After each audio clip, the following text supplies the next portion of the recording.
Bonjour, vous écoutez Des SI et des Hommes, le podcast créé par Stratégie pour parler numérique, informatique, digitalisation, entrepreneuriat et bien d'autres sujets. Vous allez découvrir des conseils, des bonnes pratiques, des concepts clés à travers le témoignage de notre invité.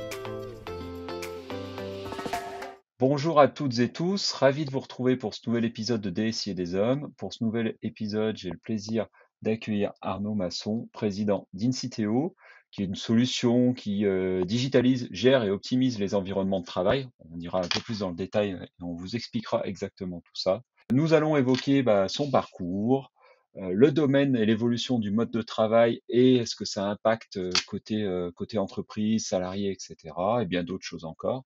Bonjour Arnaud. Bonjour. Merci d'avoir accepté mon invitation à participer à cet épisode de DSI et des Hommes. On va rapidement rentrer dans le vif du sujet, mais tout d'abord, je voulais te poser la petite question habituelle que je pose à tous mes invités. Quel est ton premier souvenir d'informatique ou de numérique?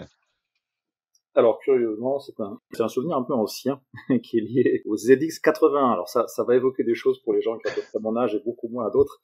Mais c'est une passion qu'avait mon frère aîné qui fait qu'on a commencé l'informatique vers la dizaine d'années ou 12 ans peut-être j'avais à cette époque-là, en achetant ce petit ordinateur qui faisait la taille, je sais pas, d'un paquet de gâteaux, enfin qui était très petit, une quinzaine à peine de centimètres de côté, assez carré avec un écran, avec un clavier à peine sensitif, hein, très très peu de kilo-octets, je crois que ça faisait 16 kilo-octets, et on programmait en basique. Voilà, mon souvenir D'accord, d'informatique. ok, je le vois là au début, enfin quand tu as dit le modèle, enfin le modèle, je voyais pas, puis après c'est quand tu as expliqué comment il était, c'est Ah, bon, je vois ce que voilà. c'était, j'ai vu ce que c'était, j'avais oublié le nom du modèle. Bah, écoute, merci, c'est la première fois qu'on m'en parle dans le podcast, de ce souvenir-là. J'ai eu les disquettes, hein, tu te doutes, voilà ces Ouais, choses-là. On m'a parlé d'Amstrad aussi, enfin voilà, et ouais, puis bon, les plus jeunes que j'ai interviewés, on était sur d'autres choses, hein. exact. Ouais, oui, Voilà, on n'a pas voilà, le même âge. ouais, tout à fait. Donc bon. Est-ce que tu peux un peu te présenter en quelques mots pour ceux et celles qui ne te connaîtraient pas encore et nous décrire un petit peu ton parcours avant d'arriver chez Inciteo? Oui, oui, bien sûr. Alors moi, donc, je m'appelle Arnaud Masson, ça tu l'as dit. J'ai un parcours à l'origine, j'ai une formation d'ingénieur, j'ai fait une école d'ingénieur, un petit peu connue, qui m'a permis de commencer dans la direction générale pour l'armement. Donc je me suis occupé en fait du GPS militaire. Dans mes premières années, c'était une période assez passionnante. Le GPS était tout à fait à ses débuts d'une utilisation civile, bien sûr, avec la Hmm. plaisance, mais également, bien sûr, militaire. Et ensuite, je suis passé dans l'industrie chez Thales Alenia Space, où j'ai pris la responsabilité technique d'une étude de définition du système Galileo, qui était ses prémices à l'époque, qui aujourd'hui, bien sûr, est opérationnel. Là aussi, c'était une période tout à fait enthousiasmante de ma carrière dans l'industrie, cette fois-ci, du spatial, pour contribuer à doter l'Europe d'un système en autonomie de navigation par satellite. Hmm. Et puis, j'ai toujours été, bien sûr, attiré par la création d'entreprises, le fait de créer quelque chose un petit peu, je dirais, de ex nihilo sur une vision. Ça m'a toujours beaucoup travaillé et j'ai franchi le pas en 2009 en créant une CTO. D'accord.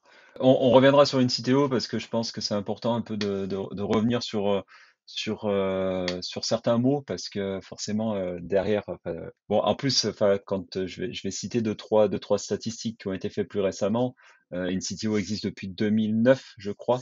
Tout à fait. Donc ça nous permettra aussi de faire le lien parce que par rapport à là où vous en êtes maintenant, peut-être qu'il y a eu quelques changements, quelques évolutions, mais ça tu nous le réexpliqueras après parce que depuis, enfin il y a eu une étude qui avait été faite en mars 2021, une étude d'Eskeo qui parlait d'une notion qui arrivait qui s'appelle le flex office. Le flex office, déjà, est-ce que tu peux nous définir ce que c'est le flex office? Bien sûr, le flex office, donc c'est une tendance, tu as parlé dans cette étude, qui consiste à faire en sorte que les postes de travail sur lesquels les collaborateurs d'une entreprise ou d'une organisation, de façon plus générale, vont pouvoir s'installer pour travailler, eh bien, ne sont plus nécessairement attribués. Alors, il y a plusieurs degrés de flexibilité. Ça peut être des bureaux attribués, mais quand la personne est absente, rendus flexibles, en tout cas disponibles à d'autres collaborateurs. Et puis, ça peut être tout simplement qu'on appelle du full flex, hein, c'est-à-dire eh bien tous les salariés de l'entreprise vont pouvoir s'installer sur des postes sans savoir de quel poste il s'agit. A priori, c'est en avant ou on se prépare un peu la veille ou quelques jours avant en réservant éventuellement son poste, on va pouvoir s'installer sur ce poste de travail. Donc bien sûr, il y a une tendance un peu de désappropriation par rapport à une situation précédente dans laquelle le collaborateur avait un petit peu pour lui finalement cet environnement de travail. Donc ça va nécessiter quelques contraintes, comme bien sûr ranger ses affaires, donc on va installer des casiers, on va avoir tout un environnement autour de ces bureaux flex. L'avantage bien sûr c'est que c'est très libre, puis ça fait du brassage aussi, je pense qu'on va y revenir. Il y a aussi des avantages au flex en termes de relations au travail et à sa relation avec ses collègues. Oui, et de toute façon, on va revenir sur ces sujets-là parce que forcément, c'est important parce que bon, bah, toi derrière, InCiteo propose un outil de flex office, mais on y reviendra un peu plus en détail après. Mais aussi, ce qui est intéressant, c'est que tu as cette vision. Ce que tu dis, c'est que ça a d'autres impacts aussi sur le flex office. Et alors, j'ai pas retrouvé la stat, mais j'avais retrouvé une stat en 2018 qui disait que seulement 20% des entreprises voulaient mettre en place du flex office. Forcément, bah, il y a eu quelque chose qui s'est passé en 2020 qui a changé tout ça avec la crise sanitaire qui est arrivée. Et là, c'est vrai qu'on passe maintenant à 55% des entreprises françaises en 2021 qui voulaient passer là-dedans, qui vont passer là-dedans. Je pense que, enfin, tout ça est forcément dû au contexte du Covid, qui a imposé le télétravail et qui a aussi montré certaines évolutions pour les entreprises, parce que les entreprises avant avaient du mal à se mettre en télétravail, étaient pas prêtes techniquement aussi, hein, pour certaines, avec des PC fixes, enfin voilà tous ces sujets-là. Et puis elles se sont rendues compte que finalement, bah, les gens en télétravail, ça marchait plutôt pas trop mal, quoi. Donc voilà. Oui, oui, Et, bien sûr. oui, et pour toi, donc, c'est cette vision-là que t'as. Est-ce que c'est cette vision-là aussi que tu as vue à partir de 2020, où vraiment, je pense que pour peut-être sur une CTO, vous avez vu cette explosion de demandes de flex office. Oui, oui, ça c'est certain, et tu as raison de souligner, en fait, la crise sanitaire, en effet, a développé très très fortement le télétravail. On s'est aperçu que on pouvait télétravailler, et ça, aujourd'hui une surprise pour personne. Mais l'impact sur l'organisation du travail, de ce fait, a été très important. Et ce qu'on a vu en 2020-2021, c'est plutôt une attente des entreprises, en tout cas, pour organiser ce télétravail, c'est-à-dire pour équiper des salles de réunion de façon à pouvoir faire des réunions hybrides avec des gens en présentiel et des gens en distanciel, ou du full distanciel. Donc là, il y avait beaucoup de sujets autour des salles de réunion, des logiciels également, bien sûr, de visioconférence, hein, bien évidemment. Ça, c'était vraiment la période, on va dire, Covid et confinement. Et assez rapidement, à partir de 2021, je dirais, donc de l'année dernière, ce qu'on a vu apparaître, c'est ce boost aussi du flex office. Pourquoi? Parce qu'en effet, quand on est en télétravail et qu'on est salarié, puis en fait, on comprend assez facilement qu'il n'y a pas vraiment lieu que je puisse disposer, moi, collaborateur, d'un poste qui me soit attribué, dans la mesure où je travaille 1, 2, 3, parfois plus jours de la semaine à la maison. Donc ça légitime finalement le développement du flex office. Avant cette période, finalement, le flex office, comme tu l'as souligné d'ailleurs, existait déjà, mais était beaucoup plus perçu par les collaborateurs notamment, et c'était une réalité comme une démarche un peu financière de réduction des loyers, parce que effectivement, même en dehors d'un but de télétravail, les postes ne sont pas utilisés à 100%. Donc il y avait une dynamique un peu financière consistant à dire, on va rendre ça flexible, et puis à partir du moment où c'est flexible, on ne va pas nécessairement créer autant de postes qu'il y a de salariés, parce qu'il y a toujours des salariés plus ou moins dans le nombre total qui sont soit en congé, soit en réunion, soit qui travaillent sur un autre site, etc. Donc le flex existait avant, mais était vu comme un peu une démarche financière. Aujourd'hui, avec le télétravail, c'est une démarche finalement toute différente, parce qu'il s'agit de proposer des environnements que finalement le collaborateur va pouvoir choisir lui, en étant finalement un peu responsabilisé, un petit peu mis en situation de s'organiser lui comme il le souhaite. Alors, il n'est pas entièrement libre, bien sûr, il y a des règles, il y a un nombre de jours par semaine, bien sûr, de télétravail, mais quand il est dans ce cadre de ces jours par semaine de télétravail, finalement, c'est un peu lui qui s'organise, qui décide d'aller au travail. Alors, il y a des organisations qui imposent des journées précises dans la semaine et d'autres qui les laissent libres. Et dans ce cas-là, le collaborateur, c'est à lui de décider s'il vient au bureau et à quel endroit du coup il va s'installer, etc. Donc ça fait partie d'une démarche un petit peu générale et assez bien comprise, en tout cas de plus en plus par les collaborateurs, que d'avoir un environnement flex office, dans la mesure où il est encore au bureau en présentiel toute la semaine, eh bien je comprends bien que ces bureaux puissent être flexibles et utilisés par d'autres quand moi je suis à la maison. Bon, comme tu l'as dit, c'est aussi l'évolution du travail qui veut ça. On avait aussi tendance, je pense, à voir ce flex office pour plutôt la partie startup, parce que bah, flex office, un mot anglais, enfin tu sais, enfin, tu connais un peu ça. En mode startup, est-ce que aussi on sent que d'autres entreprises y vont, des entreprises un peu plus enfin un peu plus historique, on va dire, sans être péjoratif, hein, mais voilà, un peu plus historique. Est-ce que tu sens aussi que maintenant, ça va aussi vers d'autres types d'entreprises? Je pense que tu avais peut-être au début plutôt le monde c'était des startups, et après, voilà, c'est en train de changer. Oui, oui, tout à fait. Alors, il est vrai qu'il y a des typologies d'entreprises un peu plus, on va dire, ou friandes, ou prêtes à déployer du flex office, à aller dans le sens du télétravail de façon un peu plus importante que d'autres, très certainement. Donc ça, il s'agit effectivement d'une typologie d'entreprise peut-être plus numérique ou plus, je dirais, purement tertiaire. Les entreprises, notamment dans la production ou l'industrie, sont un peu moins peut-être motivées, concernées, ou en tout cas prêtes à faire Mmh. ces pas. Mais il y a aussi un phénomène qui joue, c'est, je dirais, la taille de l'entreprise. Et auparavant, je dirais qu'aujourd'hui, toutes les tailles d'entreprise sont concernées.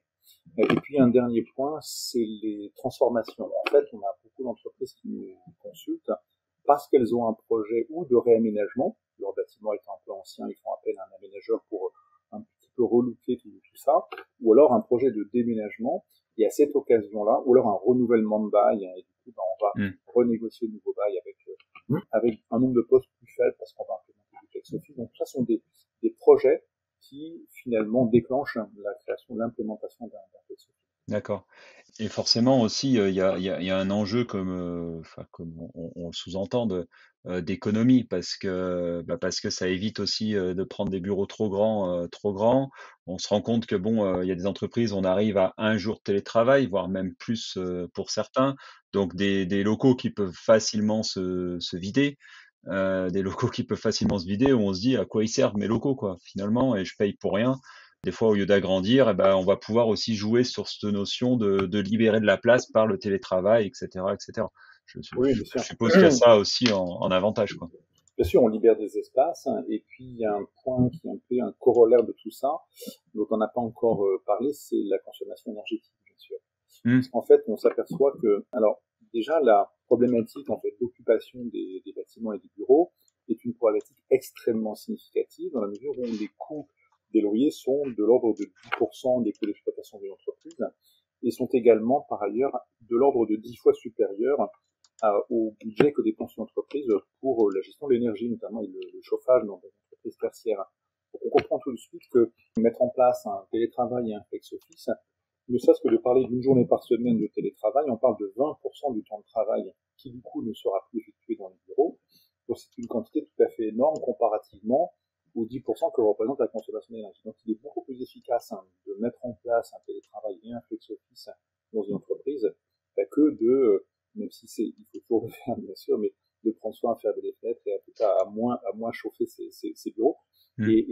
Là où on voit une convergence des deux, c'est dans la bonne répartition des postes de travail en question. C'est-à-dire que ce qui est très certain, c'est que si on a une occupation des locaux un petit peu variée, un petit peu disparate, on pourrait dire, ou si les collaborateurs peuvent aller s'installer un petit peu où ils l'entendent, sans préoccupation de concentration, finalement, on ne peut baisser le chauffage nulle part. Alors que, et ça c'est notamment ce que permet une cité aujourd'hui, concevoir l'occupation des bureaux en intégrant ces projets, ces règles de télétravail dans l'aménagement, en tout cas dans l'attribution des différentes ressources, et notamment dans les zones et les quartiers qui vont être proposés aux collaborateurs. Si je suis capable, moi, entreprise, de concentrer un petit peu ces zones dans des endroits précis, je vais pouvoir libérer d'autres endroits. Donc ça peut être des étages entiers. C'est là qu'on Mmh. a une baisse de la consommation énergétique significative.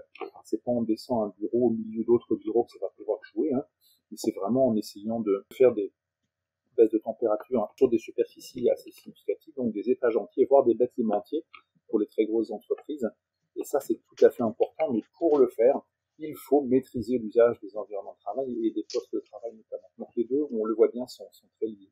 Ouais, et puis ça rentre totalement dans l'air du temps forcément parce qu'avec, avec, bah, tout ce qui se passe, en termes d'énergie et cetera, avec tout ce qui est annoncé pour cet hiver, de faire, enfin que tout le monde fasse des efforts.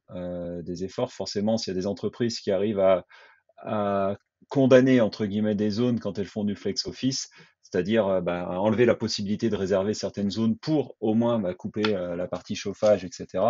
Ça sera beaucoup plus simple Et beaucoup plus efficace. et beaucoup plus efficace. Donc, et d'avoir une visibilité aussi tout de suite et pouvoir basculer et peut-être aussi de pouvoir piloter son flex office et son télétravail et le télétravail pour dire aux gens on augmente les jours de télétravail pour X raisons ou attention il va y avoir une zone de coupée pour éviter qu'on la chauffe. Voilà, il y a tout un tas de sujets qui vont pouvoir être faits grâce au flex office. Donc là, tu nous as parlé d'un des avantages. Quels sont les autres avantages du flex office? Le flex office, on l'a un petit peu dit tout à l'heure, en fait, c'est une gestion flexible, c'est aussi une gestion un peu partagée par les collaborateurs. C'est aussi un moyen, je dirais, de concevoir différemment son travail, c'est-à-dire que on va avoir à l'esprit de façon beaucoup plus quotidienne la question de la collaboration. Donc nous, on voit beaucoup d'entreprises, parce que quand on est sollicité, on dispose des plans d'aménagement du bâtiment, et on voit apparaître de plus en plus sur ces plans des zones qu'on appelle, aujourd'hui c'est très connu, le coworking. Le coworking sont des zones pas forcément dédiées à une direction ou à une autre, mais au contraire des zones assez libres dans lesquelles un petit peu tous les collaborateurs, quel que soit leur département ou service, vont pouvoir aller s'installer, justement pour favoriser un peu ce brassage. Et le brassage social, on peut dire, en tout cas professionnel, dans une entreprise est très important, parce que socialement, c'est assez motivant, assez sympathique, hein. Et puis aussi, c'est facteur de liant dans la société que de découvrir des activités d'une direction qu'on ne serait jamais allé voir si on n'avait pas eu l'occasion d'être en coworking avec ces personnes. Donc de découvrir l'entreprise, pourquoi pas susciter des idées nouvelles, des inventions, des brevets, pourquoi pas. Tout ça, il va y contribuer. Donc cette flexibilité, flex office, c'est aussi finalement une façon de faire en sorte que les collaborateurs soient plus en contact les uns les autres, hein, en brassage. Ok, j'ai une question que je viens d'oublier forcément, parce que tu nous parlais forcément des avantages. Il y a toute cette notion de brassage social. Voilà, ma question c'était par rapport au coworking, parce que on a ce flex office qui est plutôt une partie gestion des bureaux d'une entreprise. Le coworking va un peu plus loin parce que même je suppose que dans les solutions qui font du flex office, ça va être possible de l'ouvrir à l'extérieur à d'autres sociétés, à d'autres personnes, peut-être à des freelances, à des gens tout seuls pour qu'ils viennent aussi se retrouver en groupe avec d'autres, même s'ils n'ont pas forcément, voilà. Oui, bien sûr. Alors en fait, tout à fait. Donc ça se retrouve beaucoup dans beaucoup de grandes entreprises qui, grâce à une gestion un peu maîtrisée de l'utilisation de leurs environnements de travail, vont rechercher effectivement à consacrer une partie de leur bâtiment ou un bâtiment entier, de le libérer par la concentration des usages par ailleurs, hein, que certaines parties soient libérées justement à des fins soit de réduction d'énergie, comme on l'a dit tout à l'heure, mais aussi, pourquoi pas, d'implémentation d'un coworking externe. On peut proposer ces parties ou ce bâtiment entier à l'usage pour des entités tierces, un peu comme peut le faire un WeWork ou des gens qui font du coworking dans des bâtiments dédiés. Là, ça peut être un bâtiment de l'entreprise qui, du coup, va pouvoir être dédié à ce coworking vers des acteurs d'entreprise extérieures. Et finalement, les collaborateurs vont certainement retrouver idéalement des lieux dans lesquels ils vont pouvoir venir travailler bien plus proche de leur domicile, donc en consommant moins d'énergie bien sûr et évidemment moins d'essence, ce qui serait intéressant à l'heure actuelle. Mais par rapport à ce qu'on échange, c'est vrai qu'on voit que déjà, bon, la démocratisation du télétravail a fait changer tout ça. Forcément, derrière aussi, il va y avoir tout ce qui est autour de ce que tu disais du travail hybride, c'est-à-dire entre des gens qui sont en présentiel et d'autres qui sont chez eux en télétravail.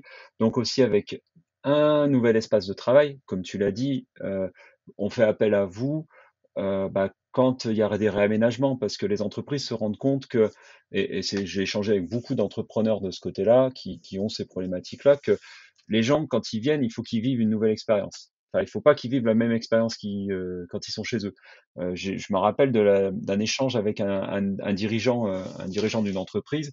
Il m'a dit, moi, enfin mes salariés, pour qu'ils viennent au bureau et qui se mettent sur leur casque et qui bougent pas, autant qu'ils restent chez eux. Donc par contre, comment on remodèle nos locaux pour leur faire pour que ça soit un nouvel environnement de travail, pour que ça favorise forcément le bien-être, l'intelligence collective aussi, et un peu enfin, ça fait un peu émerger l'esprit startup, mais voilà, un peu casser ce côté lourd et conventionnel qu'on peut avoir dans certaines structures.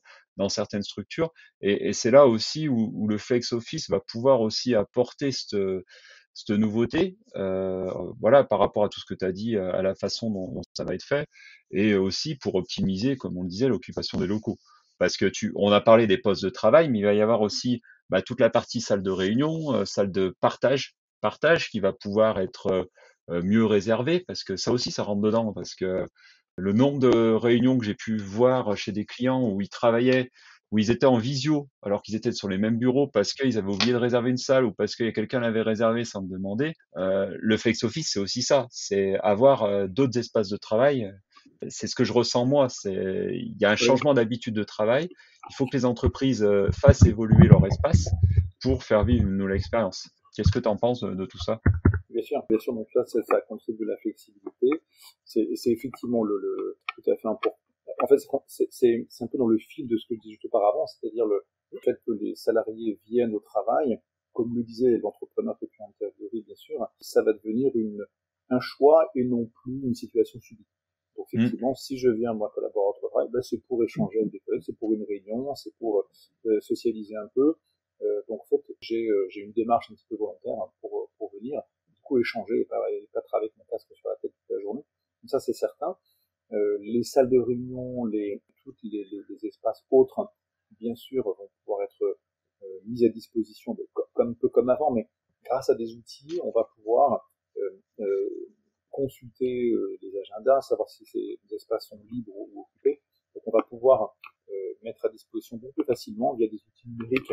Je pense qu'on va parler dans un moment de la plateforme INCITEO, mais Oui. qui permettent de réserver tout ça et de fluidifier, d'aider les collaborateurs à utiliser tout un ensemble d'espaces. Et puis alors le dernier point, ce que tu l'as un tout petit peu évoqué en réalité, c'est ce qu'on peut appeler des espaces multi-usages. Depuis quelques mois, un petit peu années, en tout cas c'est assez récent, on va retrouver, surtout dans les espaces de restauration, sur les cafétérias ou même les restaurants d'entreprise, des conceptions qui permettent de faire de ces espaces dédiés à la restauration, si on prend cet exemple, et qui du coup ne sont pas utilisés en dehors des pauses déjeuner. Finalement c'est un peu dommage d'en faire des mètres carrés alors qu'on est dans un environnement assez sympathique. On peut notamment grignoter un morceau ou boire un thé ou un café. Et donc finalement de concevoir aussi des lieux un peu multi-usages. Nous on voit beaucoup de plans aujourd'hui chez nos clients dans lesquels il y a une cafétéria, mais qui est aussi un espace de rencontre et d'échange assez informel. On trouve aussi des salles dont le mobilier va être aussi une incitation à faire des choses moins formelles. On sera plus sur des tables et des chaises un peu fixes. On sera sur des aménagements un peu différents, avec des poufs, avec des boules qui permettent de rendre les choses plus dynamiques, avec des positions aussi debout. En fait, une réunion en position debout, c'est très différent d'une réunion en position assise, beaucoup plus dynamique, attentive, concentrée. Donc tout ça va aussi contribuer à changer un petit peu la relation au travail que d'avoir des espaces un peu différents, du mobilier aussi un peu différent. Ouais, je te rejoins, et c'est vrai que ces choses-là, on les voyait beaucoup dans les tiers-lieux, ce qu'on va appeler tiers-lieux, les espaces de coworking, etc., qui sont quand même des lieux où il fait bon vivre. Enfin, tous ceux où on peut aller, c'est magnifique, c'est super bien pensé, enfin, c'est hyper aéré, etc. Et on remarque enfin, moi, ce que je remarque dans les entreprises qui se réinstallent, ou qui réaménagent, ou qui s'installent dans des nouveaux locaux, ils vont chercher ça. Ils vont chercher alors des grands espaces open space pour que les gens viennent et se posent, et après des salles de réunion avec différentes formes de salles, comme tu dis, debout, des réunions qui peuvent bouger, comment aussi utiliser l'espace de restauration un peu mieux, parce que comme tu le dis, il est que à midi. Voilà, avoir du mobilier qui bouge plus facilement. Voilà, toutes ces choses-là, et je trouve que oui, c'est quelque chose qui évolue bien, mais c'est ce qu'on disait, c'est comment faire vivre une autre expérience aux gens quand ils viennent, aux salariés, quand ils viennent dans leur monde, dans leur travail.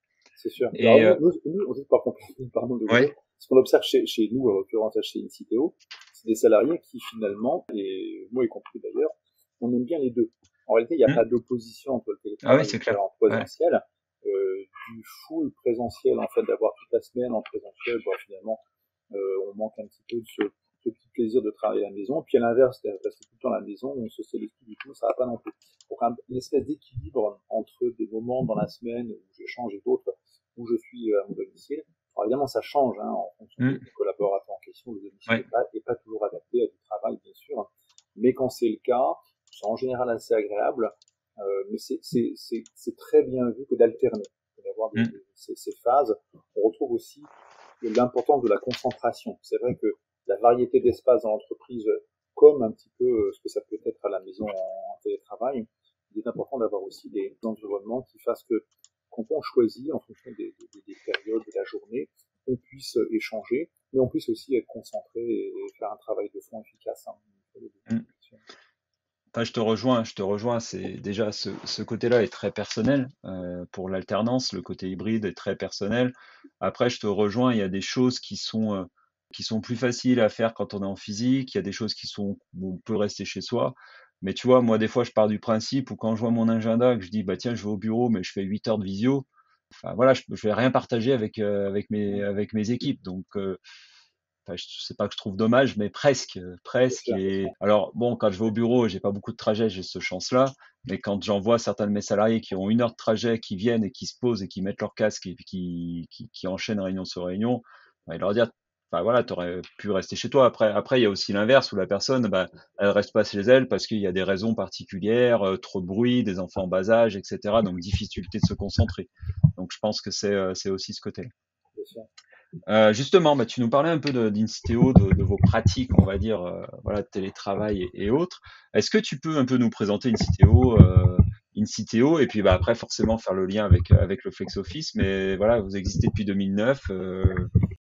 Est-ce que tu peux nous raconter un peu l'histoire? Alors l'histoire, elle remonte un peu du temps que je présentais tout à l'heure sur le GPS et Galileo, dont je suis un peu passionné et même fasciné un peu par ces systèmes de navigation par satellite. Et donc on a commencé Inciteo avec mon cofondateur sur un principe un peu technologique, c'est-à-dire qu'on voulait, on a réussi à remplacer le GPS à l'intérieur des bâtiments pour apporter des services aux éditeurs d'applications mobiles. Donc on a très rapidement eu des développements technologiques à la fois sur la géolocalisation indoor, à la fois sur la cartographie, donc pour être capable de rendre une application plus dynamique qu'on peut l'utiliser en mobilité, et notamment à l'intérieur des bâtiments, là où on passe, le pitch de l'époque, c'était qu'on passe 90% de notre temps à l'intérieur d'un bâtiment, là où GPS n'est pas dispo. Donc on a commencé comme ça, par des technologies qu'on a mises à disposition d'éditeurs applicatifs clients. Et puis en fait, on a eu un virage extrêmement important en 2017, à l'époque où on avait reçu plusieurs contrats de grandes entreprises qui souhaitaient déployer une application mobile pour leurs collaborateurs. Donc sur ce marché, cette verticale, ce segment particulier qu'est l'entreprise, on s'est aperçu qu'il y avait de la demande pour des plans, de la géolocalisation, une application mobile de façon un peu plus générale, avec des services dans cette application, pour aider les collaborateurs, surtout dans des phases un peu qui suivent le déménagement, pour aider les collaborateurs à mieux se repérer. Donc on a répondu bien entendu à ces clients, et on s'est un peu posé, on a un peu réfléchi, on s'est dit tiens, est-ce que finalement, si Inciteo se concentrait sur cet usage un peu unique, ou en tout cas ce marché un peu unique de l'entreprise, est-ce que ça ferait du sens?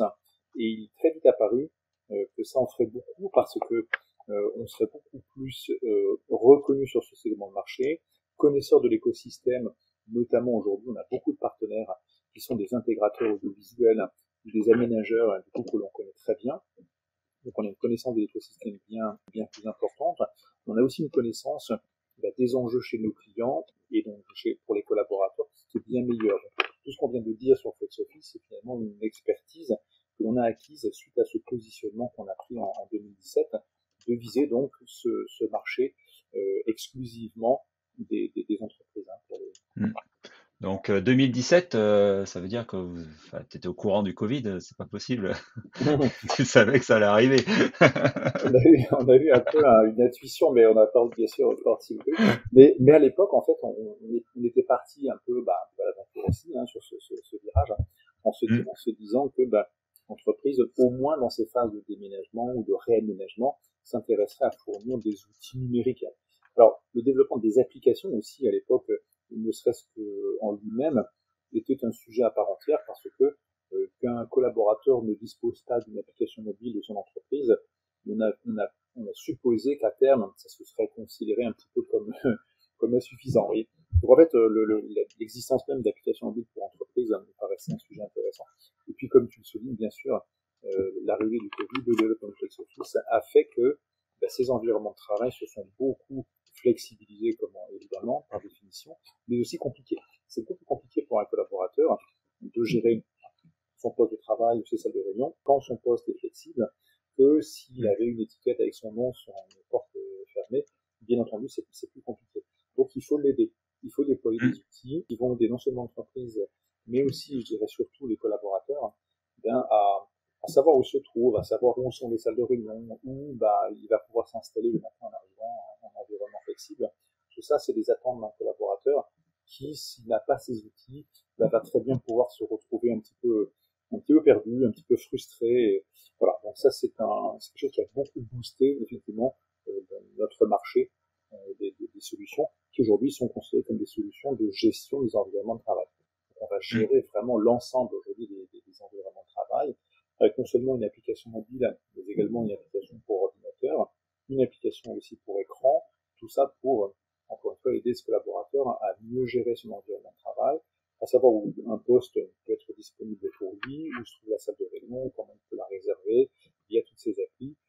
Est-ce qu'on pourra pouvoir savoir si la salle est occupée ou non, grâce à des capteurs, donc on a toute une dimension aussi un peu matériel et réseau IoT dans notre solution.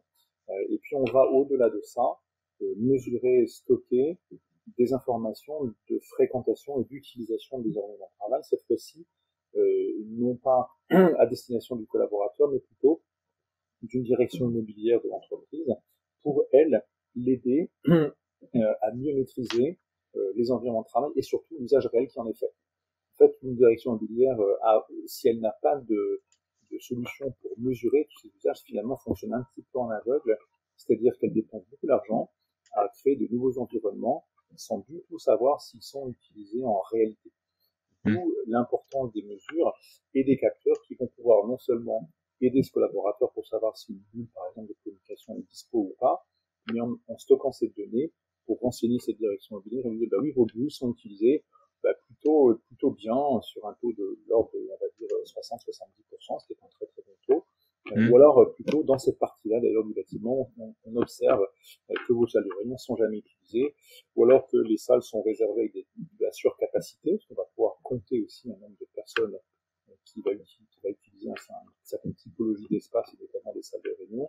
Et donc, on va pouvoir aider cette entreprise à déterminer comment sont utilisés les aménagements, et du coup, de lui donner l'outil pour être capable de réaménager, de modifier, de faire évoluer cet environnement de travail en fonction des demandes réelles. D'accord. Je sais plus, j'ai peut-être oublié, vous êtes combien maintenant? On est 12 personnes. 12? D'accord. 12 personnes. Ok. Je sais pas, est-ce que tu aurais une petite success story à nous partager, quelque chose sur que vous avez, alors sans forcément peut-être citer le client ou pas, c'est ça, c'est toi qui vois, mais pour nous dire voilà ce qu'on a fait, voilà ce que ça a apporté pour le client, donc parce que je pense que tu commences à avoir quelques retours d'expérience de tes clients, Oui, quoi. bien sûr. On en a deux, en fait, on a deux très belles success stories à notre actif depuis à peu près un an. L'un, c'est chez un grand assureur bien connu et qui a en 2018 lancé un appel d'offres pour équiper ses bâtiments avec une solution de gestion d'espace et de poste de travail. Donc, qui doit remporter cet appel d'offres en 2018. Et aujourd'hui, on équipe, je crois, plus d'une dizaine de sièges régionaux de cet assureur. Et l'usage principal qui est fait de la solution, outre l'assistance, l'aide aux collaborateurs, c'est vraiment de comprendre, de mesurer, de faire un reporting même mensuel sur l'usage des environnements de travail. Il y a un cas qui nous a été cité, qui est très très fréquent chez cet assureur, c'est de doter la direction immobilière d'un outil, d'un moyen de répondre à des attentes de différents services ou départements qui sont en situation d'évolution de leurs effectifs. Donc, souvent, c'est des gens qui vont recruter, des entités, des départements qui vont recruter, ou qui vont rapatrier, ou qui vont créer des équipes projets à un moment donné pour une phase, pour une période donnée, et du coup, demandent les mètres carrés pour héberger ce petit monde. Et à ce moment-là, grâce à la plateforme ICPO et aux données qu'on produit, eh bien, la direction immobilière de cet assureur est en capacité de dire au service au département qui recrute, eh bien, oui, effectivement, vous avez besoin de tant de mètres carrés, donc précisément, ou alors même vous en avez pas besoin parce que d'après les taux d'utilisation que vous faites et d'après la politique de télétravail que vous avez implémentée, eh bien, c'est pas nécessaire. Vous avez suffisamment de place. Et pour le savoir, il faut avoir ces mesures un peu objectives. Ça, c'est une grosse success story. On fait vraiment tous les ça représente aujourd'hui 30% de notre chiffre d'affaires, ce client. D'accord. On a un deuxième client qui est un fabricant automobile très connu. Bah, je crois qu'on peut presque le citer, parce que j'ai vu qu'il y avait quelques articles dessus déjà, donc dans le journal du net. Oui, je crois que c'est voilà, effectivement, c'est Renault et Renault a équipé donc le technocentre avec une solution de ICPO pour mesurer le taux d'utilisation des différents postes de travail et salles de réunion. Et là aussi, pour mieux maîtriser, gérer, connaître déjà les taux d'utilisation de toutes ces ressources. Et en ce moment, Renault est en train de pousser une solution plus globale encore, au-delà même des données, pour être en capacité de déployer les applications ICPO pour aider les collaborateurs. Dans les usages un peu chez des collaborateurs et on vient de nos applications, on va beaucoup trouver des attentes pour identifier les ressources, pour savoir où se trouve une salle, un espace, voir un collaborateur quand c'est autorisé. Et donc, il y a un petit moteur de recherche. On va localiser sur le plan, en fait, la ressource qu'on recherche et on va pouvoir même guider ces collaborateurs vers l'endroit qu'il arrive, le service ou la personne qui le recherche. Donc, vraiment, la notion de se repérer, rechercher est très, très forte. La fonctionnalité, bien sûr, de réservation, tout à fait importante aussi. Avoir la capacité, via tous les outils, que ce soit sur mobile, sur ordinateur ou même sur écran, de pouvoir réserver un espace ou un poste de travail. Ça devient quelque chose de très, très, très demandé, très attendu. Et on a complété récemment, en fait, cette année, par des fonctions qu'on appelle de présence. Donc la présence chez une situation était très importante. On met beaucoup en avant la capacité d'une solution à aider le collaborateur à gérer sa présence au bureau, en télétravail ou quand il est absent, et via nos applications. Pourquoi on le fait? Parce qu'il nous semble que c'est un bon endroit, l'outil ICPO, pour déclarer cette présence, puisque l'outil va disposer des plans. Et notamment va pouvoir aider ce collaborateur à choisir, ou à le choisir pour lui, un poste de travail sur un plan. On a des outils aujourd'hui qui existent pour déclarer son télétravail ou sa présence au bureau. Il n'y a aucune notion cartographique. Le collaborateur est incapable de dire s'il est déclaré en présentiel, où est-ce qu'il va pouvoir s'installer. Alors, ICPO va pouvoir associer les deux, et on va même l'associer de façon automatique. C'est-à-dire que le collaborateur, déclarant à l'aide d'un petit menu très ergonomique, un petit calendrier, en déclarant sa présence au bureau ou en télétravail, lorsqu'il est au bureau, ICPO va pouvoir lui proposer finalement des réservations automatiques qu'il pourra modifier s'il souhaite s'installer ailleurs, mais on va le libérer un peu, on va l'aider en automatisant des réservations de postes de travail ou de places de parking ou de casiers. Et tout ça pour lui permettre pour lui éviter d'avoir à réserver tout un ensemble de ressources, parce qu'en fait c'est pas vraiment son travail à ce collaborateur que de passer son temps à réserver des choses, des salles de réunion, des postes, des casiers, des places de parking, etc. On a voulu vraiment simplifier le parcours utilisateur et aider ce collaborateur dans toute cette gestion pour ne plus avoir à le faire. En fait, il aurait une seule chose à faire dans cette solution, c'est de déclarer qu'il est présent au travail. Idéalement, le reste, on le fait pour lui. Et idéalement, on le fait de façon la plus intelligente possible. Donc, on est en train de concevoir des petits algorithmes d'IA qui vont permettre de proposer à ce collaborateur des bien emplacements qui, a priori, d'après les données qu'on peut analyser, correspondra le mieux à ses attentes. Donc, c'est un peu tout ça. Voilà. Ok. Et est-ce que vous allez plus loin? Est-ce que votre plateforme peut aller plus loin au-delà de la réservation de ressources au sens large? Parce que comme tu l'as dit, il n'y a pas que la place, enfin le bureau, l'espace de travail. Il y a la salle de réunion, il y a le parking, il y a le casier. Après, je sais pas. Est-ce qu'il y a d'autres choses qui peuvent rentrer dans ces plateformes-là? Oui, alors toutes les ressources sont pas infinies, mais presque. En fait, on va même laisser aux clients le soin créer finalement sa structure de données, donc son jumeau numérique, parce que c'est vraiment ce que l'on fait. Le client va pouvoir créer des types de ressources, que ce soit des postes de travail, des salles de réunion, des bulles de communication, des espaces de détente, des places de parking, etc. Tout ça, c'est à la main du client. Donc, le client définit ces espaces vraiment comme il l'entend. Sur chacun des espaces ensuite qu'il va définir, il va pouvoir lui associer un type. Il va pouvoir lui associer, bien sûr, des paramètres, la capacité, le nom, son emplacement sur le plan, etc. Donc, on va vraiment permettre au client de créer tout type de ressources. Et on va lui permettre aussi, donc là où on s'arrête un peu de la discussion, je pense qu'on va plus loin, c'est de pouvoir créer aussi, de pouvoir gérer via la plateforme l'implémentation, la disposition de matériel. En fait, tout le matériel, les écrans, le matériel informatique, va pouvoir être géré via la plateforme. Et l'avantage, c'est qu'en le gérant via cette plateforme, on peut les positionner sur le plan, on peut ou pas d'ailleurs aussi les rendre visibles aux utilisateurs, typiquement un écran d'affichage d'informations ou en affichage dynamique. On travaille beaucoup en partenariat avec des afficheurs dynamiques pour pouvoir gérer l'emplacement de l'écran, le montrer sur les plans et du coup le paramétrer facilement, le modifier également facilement grâce à cette ergonomie, cette interface cartographique que l'on propose. Et bien sûr, toutes ces catégories d'équipements qu'on peut placer sur le plan, on va les relier à des prestataires et des agents au sein de ces prestataires avec leur email de façon à pouvoir les solliciter lorsqu'un équipement va pouvoir être déclaré en panne par le collaborateur. Simplement en cliquant sur l'objet sur le plan 3D, parce que tous nos plans sont en 3D, ce collaborateur va pouvoir indiquer qu'il y a un dysfonctionnement. Cette indication va être spécifique à cet équipement. C'est vraiment cet équipement et pas juste une indication textuelle. On va pouvoir remonter juste son numéro de série, etc. On va pouvoir indiquer que cet équipement est en panne.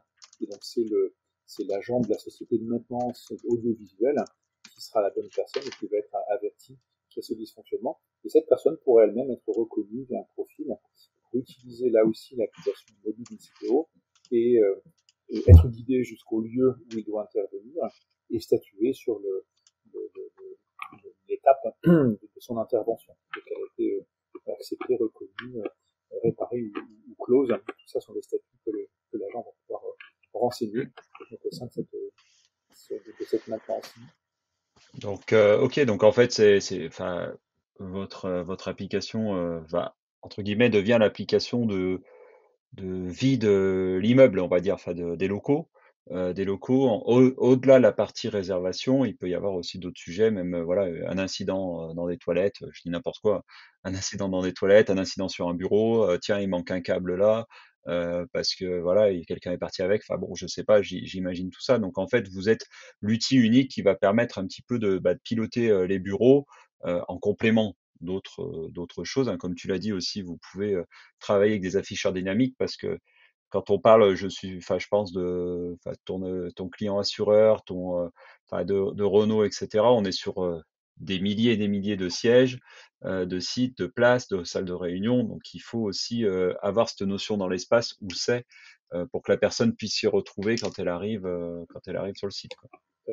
D'accord. Alors après, il y a aussi un sujet sur lequel on travaille beaucoup et qui va être implémenté dans une version qu'on va sortir en début d'année prochaine. On édite, on publie environ 2 à 3 versions majeures de notre plateforme par an. Et dans la prochaine du début de l'année 2023, on va mettre en place, ce qui existe un peu dans la solution actuelle, mais on va beaucoup y travailler et l'améliorer, dans la gestion des groupes et des zones. Donc ça, c'est quelque chose de très important, qui est très important pour les collaborateurs, pour leur permettre finalement de créer des groupes un peu comme ils le feraient via WhatsApp. Et donc ces groupes, je vais pouvoir les créer moi collaborateur soit parce que je suis manager et que je vais pouvoir en fait formaliser, créer mon équipe en invitant mes collaborateurs ou mes subordonnés qui eux vont inviter leurs collaborateurs, etc. Donc à tous les échelons de la hiérarchie, on va pouvoir procéder de la même façon avec une démarche, une ergonomie assez proche d'une application qu'on connaît très très bien et donc c'est WhatsApp. Et donc cette création de groupes WhatsApp va pouvoir concerner des entités, donc des services ou des départements, va pouvoir concerner exactement de la même façon des groupes projets, qui sont plutôt transverses à l'organisation managériale de l'entreprise, mais aussi des groupes d'intérêt, des groupes d'activités extra-professionnelles, des groupes d'expertise en intérêt à communiquer entre eux, etc. Et ces groupes vont pouvoir permettre bien sûr d'échanger des fils de messages au sein de ces groupes, mais également pour certains d'entre eux, pouvoir les associer à des zones. Ces zones, on va permettre à la direction immobilière de les créer sur le plan 3D, un peu partout dans le bâtiment, bien sûr. C'est un peu des quartiers, c'est beaucoup d'entreprises appellent ça des quartiers. Donc, ça va être par exemple l'aile ouest du bâtiment ou au 3e étage. Ça va être cette zone qui va porter un petit nom. Et cette zone, on va l'associer à un groupe. Donc on va la relier. Et ça va permettre à ce groupe, si c'est par exemple la direction commerciale de l'entreprise, de te dire à ce groupe, c'est là que se situent vos ressources. Et quand je suis commercial et que j'appartiens à ce groupe direction commerciale, lorsque je déclare ma présence, eh bien InSiteo va aller piocher un poste de travail au sein de la zone qui vient d'être définie et reliée à cette direction pour la proposer à ce commercial qui arrive le matin au bureau. Et cette association d'une zone à un groupe va varier en fonction des jours de la semaine. Ça, c'est important parce que en fait du télétravail, idéalement, il faut qu'on puisse associer une zone à des groupes différents. Si on veut vraiment optimiser, aller assez loin dans l'optimisation, il faut qu'on puisse faire varier les associations, les affectations un petit peu dans le temps. Donc vraiment, on va beaucoup innover sur cette question de la gestion des groupes et des zones sur la version du début de l'année prochaine. Bon, bah, très bien, ça avance, ça avance, ça avance. Moi, je voudrais maintenant qu'on parle un peu aussi, voilà, qu'on remette un peu plus d'humain et connaître un peu. J'aime bien connaître un peu mieux mes invités parce que dans DSI et des hommes, il y a la partie informatique, mais il y a aussi la partie homme avec un grand H. Est-ce que, voilà, dans ton parcours, est-ce que tu pourrais nous parler d'un de tes échecs, difficultés ou doutes et quel enseignement tu as pu en tirer? J'aime pas parler des échecs, donc c'est pas évident à trouver. Bah, une difficulté. J'ai des difficultés à orienter l'entreprise au moment où on a orienté cette entreprise en 2017, l'événement dont j'ai parlé. Ouais. Le virage a été difficile. Difficile, non pas désagréable, mais difficile parce que changer le cap, c'est pas évident. Donc j'avais des arguments pour le faire, mais qui n'étaient pas, on l'a dit tout à l'heure d'ailleurs, n'étaient pas complètement avérés. On a eu probablement un peu de chance par la suite de voir que le marché s'évoluait très très favorablement dans la direction qu'on avait prédite. Mais à l'époque, ça n'avait rien d'évident. Et du coup, c'était pas évident non plus pour les salariés d'adhérer à ce changement. On a beaucoup débattu. Et ça n'a pas été une période facile. Mais elle s'est bien terminée, entre guillemets, parce qu'on est aujourd'hui très ravis de ce virage stratégique. Voilà, c'est un peu ça que je peux penser. Non, mais c'est hyper intéressant. Et je sais pas pourquoi je me pensais que tu allais aller sur cette période-là, parce que en plus vous étiez à un moment où ça serait passé en 2010, en 2021, c'était différent, parce que voilà, c'est une opportunité de marché, on y va et on se pose peut-être moins de questions. Je pense que c'est beaucoup plus simple. Mais voilà, d'arriver en 2017 où le flex office était pas du tout là en France, hein. Je pense que voilà, c'était un concept qui arrive des États-Unis. Mais ouais, enfin, je me doute que ouais, il faut embarquer tout le monde, hein. Donc C'est ça. ouais, C'est pas évident. ouais, faut embarquer tout le monde et gérer tout ça. Et finalement, vous avez eu raison, quoi. Alors chance ou pas chance, hein, je sais pas, mais je pense que ça a accéléré pour vous tout ça, quoi. Je pense que ça serait arrivé, mais vous auriez peut-être eu plus de temps à arriver là où vous en êtes maintenant et à pouvoir avancer dans votre évolution. Une autre petite question. Si tu avais un livre, une série ou un film à nous conseiller, quelque chose, voilà, Alors, un livre, j'aime beaucoup Ruffin et surtout Rouge Brésil. Donc, c'est un livre que j'ai adoré. D'accord. L'écriture est très brillante. On arrive à Ouais. une période de l'histoire, je pense aussi très, très sympathique, et le fil conducteur repose sur 2 enfants. Donc, c'est super, un très très beau bouquin. D'accord, ça marche. La série, on n'est pas ma série à la maison. J'aime beaucoup le Bureau des légendes. Je pense que je suis pas le seul, mais c'est une série que j'avais énormément plu. Il y en a beaucoup d'autres aussi, mais celle-ci était fantastique. Et puis alors un film, je sais pas, j'ai un petit peu un film, j'ai 2 films un peu plus. L'un pas sérieux, l'autre plus sérieux. Bah, c'est pas grave. J'ai les Tontons Flingueurs en pas sérieux, le Cercle des poètes disparus en plus sérieux. Ah oui, excellent. Excellent. Ouais, c'est vrai que ouais, ça va me donner envie de le revoir, je pense. Ah bah voilà. Ouais, ouais. Non, c'est vraiment un bon film. Un bon film. On arrive à la fin. Où est-ce qu'on peut te retrouver sur les réseaux sociaux? Oui, sur LinkedIn, alors on essaie d'entretenir, on a eu une grosse période de communication là, qu'on essaie de maintenir. On a une page LinkedIn, n'hésitez pas à la suivre, bien sûr, cette page. On est aussi sur Twitter et sur notre site web, bien sûr. Ouais, je mettrai tout ça, et puis voilà. Et puis après, si forcément les gens veulent en savoir un peu plus, aller plus loin aussi dans ces nouveaux modes de travail et comment InCiteo peut les aider. Voilà, je pense que ça peut être aussi intéressant. Après voilà, bon, les gens savent que je fais pas de la pub forcément, mais il y a aussi d'autres éditeurs qui existent, intégrateurs. Chacun a ses forces et faiblesses. Et aussi, je pense que les gens, avant peut-être de rentrer là-dedans, il faut aussi qu'ils réfléchissent à leurs besoins, parce que voilà, il y a des choses où, suivant l'évolution de l'entreprise, et ben peut-être qu'InCiteo va très bien aller, peut-être qu'elle va pas aller, et d'autres solutions vont bien aller. Mais après, ça, je sais que tu sauras bien les accompagner pour ça sans souci. Mais en tout cas, on voit, enfin moi je le vois dans ce qui se passe, ce mode de travail devient de plus en plus arrive de plus en plus. Les entreprises se posent de plus en plus de questions. Alors au début, ils se font un beau fichier Excel, voilà. Mais bon, quand tu commences à être 150, 200, 300, enfin même un peu moins, je suppose. Voilà, et je pense qu'il y a forcément un intérêt pour ça. Et puis ça permet aussi, je pense, d'engager les entreprises, enfin d'engager les salariés, parce que c'est les salariés, dans ces démarches-là, et en leur proposant des outils un peu innovants aussi, c'est toujours intéressant. Je sais pas si tu as un mot de la fin. Non, n'hésitez pas à nous contacter, nous consulter. On est aussi là pour aider. Hein. C'est pas seulement de notre plateforme qu'on peut aider nos clients et nos partenaires. Aussi, on travaille beaucoup en partenariat avec beaucoup d'acteurs, dont Straté aussi. Et on est aussi un peu de conseils. On saura vous aider dans des choix, s'ils sont pertinents à notre sens. N'hésitez pas à venir. C'est aussi pour ça que tu es là, parce que tu as ce côté conseil que j'ai bien retrouvé, où on sent que tu connais et tu maîtrises le sujet. Et voilà, et après moi, ce que je ressens, c'est que la plateforme InCiteo vient pour accompagner et aider, mais il y a toutes les autres phases autour, puis surtout qu'elle évolue avec le temps, avec les besoins, quoi. Donc ça, c'est plutôt intéressant. C'est plutôt ce que j'aime. Ouais. Très scalable, très simple à déployer. Voilà, ouais, c'est ce que je remarque.